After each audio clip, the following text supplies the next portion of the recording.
Communiqué numéro 26 de l'OMVS portant crue du fleuve Sénégal 2024. L'Organisation pour la mise en valeur du fleuve Sénégal suit de près l'évolution de la situation hydrologique actuelle du fleuve Sénégal, marquée par une pluviométrie exceptionnelle entraînant des débits importants sur le fleuve Sénégal. Faisant suite au communiqué numéro 25 du 30 octobre 2024, il est attendu pour la journée du 1er novembre 2024, en plus des débits provenant des affluents non contrôlés, les prévisions de débit de 454 m3/s sur le Bakoy, station de Walia, 218 m3/s sur la Falémé, station de Gourbassi, et environ 570 m3/s sur le Bafin. Manantali, côte de séjour 208,8 m IGN. Depuis le 16 octobre 2024, la tendance des écoulements est à la baisse sur les trois principaux affluents du fleuve Sénégal. Comme conséquence, dans le haut bassin, avec la diminution des précipitations, la tendance à la baisse des écoulements des trois principaux affluents du fleuve Sénégal se maintiendra sur les prochains jours.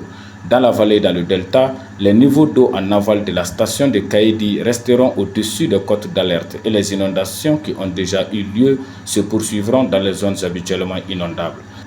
En ce jour, jeudi 31 octobre à 8h pile à Kaï, la cote est à 4,65 m, la tendance est à la baisse. À Kidira, la cote est à 3,16 m, la tendance est à la baisse. À Bakel, la cote est à 6,88 m, la tendance est à la baisse. À Matam, la cote est à 7,68 m, la tendance est à la baisse. À Kaïdi, la cote est à 11,72 m IGN, la tendance est à la baisse. À Bogué, la cote est à 8,6 m IGN, la tendance est à la hausse. À Podor, la cote est à 5,75 m, la tendance est à la hausse. À Saint-Louis, la cote est à 1,53 m, la tendance est à la hausse. Comme recommandation, conformément aux consignes de mise en œuvre du plan d'alerte du fleuve Sénégal, les villes de Kaï, Kidira, Bakel, Gourey et Matam sortent de la vigilance jaune, pas de vigilance particulière. La zone de Kaïdi sort de la vigilance orange et rentre dans la vigilance jaune. Les zones de Podor, Tekan, Dagana et Jder El Moughen restent dans la vigilance orange avec une tendance à vigilance rouge. L'OMVS dispose d'un plan d'alerte intégrant les dernières données hydrologiques et les impacts potentiels du changement climatique.